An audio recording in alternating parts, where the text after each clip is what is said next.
Hello and welcome again to the Invisible Science of Smiles.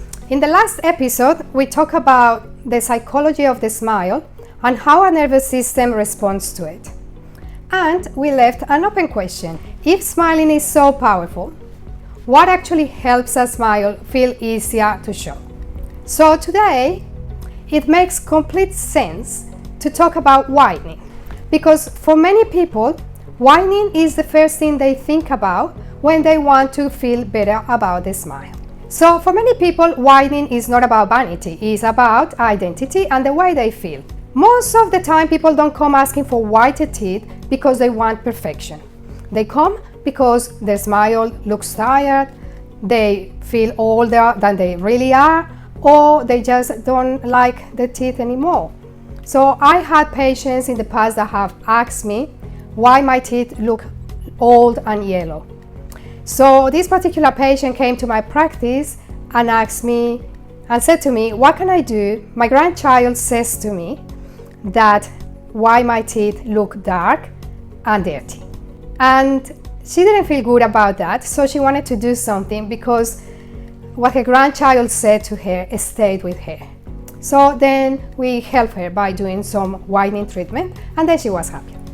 So today I want to talk about whitening, what it really does, what it doesn't do, and how we can take about whitening in a way that is not really only cosmetic.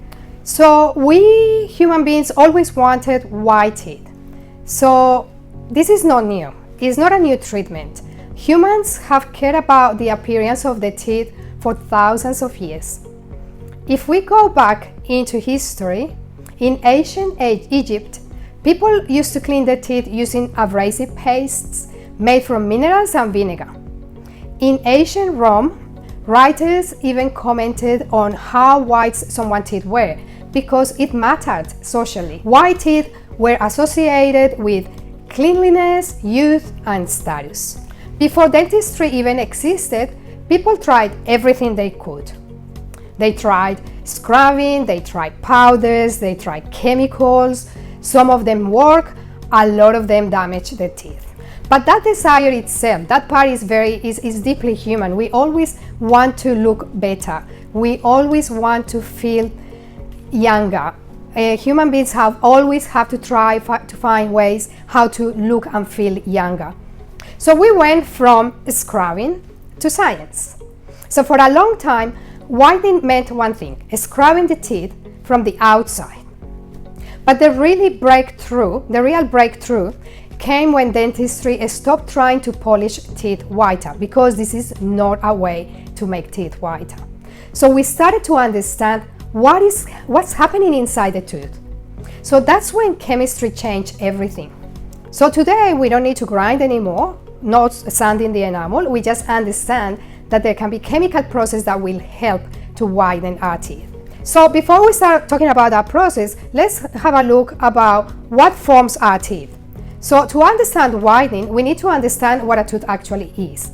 Because most people think that we have a color, like a paint, and it's not really like that.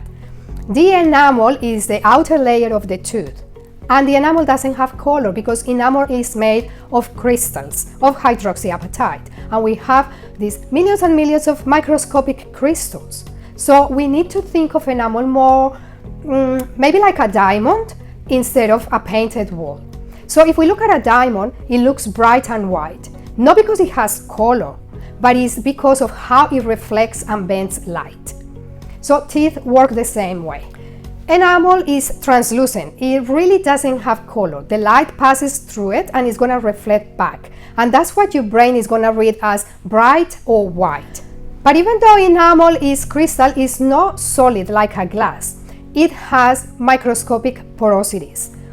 So imagine a beautiful crystal structure with invisible tiny spaces between them. So those tiny spaces can absorb pigments from anything in life: coffee, tea, wine, smoking, spices, medications, and also for some byproducts for certain bacteria in our mouth. So these stains don't sit on the tooth like that. They sit in between those crystals. And once they're there, they can change how the light is going to reflect. So that's why teeth can start to look dull, darker, or even older, even when they're clean. But the other part that is very important is, yes, the second layer of the tooth is what gives that appearance of yellowish, darkness, grayish color to the teeth. It's called the dentin. It's the second layer of the teeth. And when we talk about color, that is the only part of the tooth that will give us color. So now let's go a little bit more about the different kind of stains that we can have on our teeth. So not all the stains that we have on our teeth are the same. So some stains are superficial. As I said before, they come from food, from drinks, lifestyle, and we call these stains extrinsic stains. But some other stains are deeper. They are formed while the tooth was developing. For example, antibiotic stains. They are what we call intrinsic stains. And then there's also aging. As we age, enamel slowly is going to become thinner, and we're going to be able to see the color of the second layer of the teeth, dentin. And the light is going to pass different, and it's going to bounce different from that kind of enamel that is thinner. So not always the teeth are going to look older because they're dirty, but it's the way the light is going to bounce on the tooth. So let's talk about some myths that we have regarding whitening. So myth number 1, whitening damages enamel. So whitening doesn't damage the enamel. Whitening doesn't grind enamel away. It doesn't remove crystals. It's not abrasive.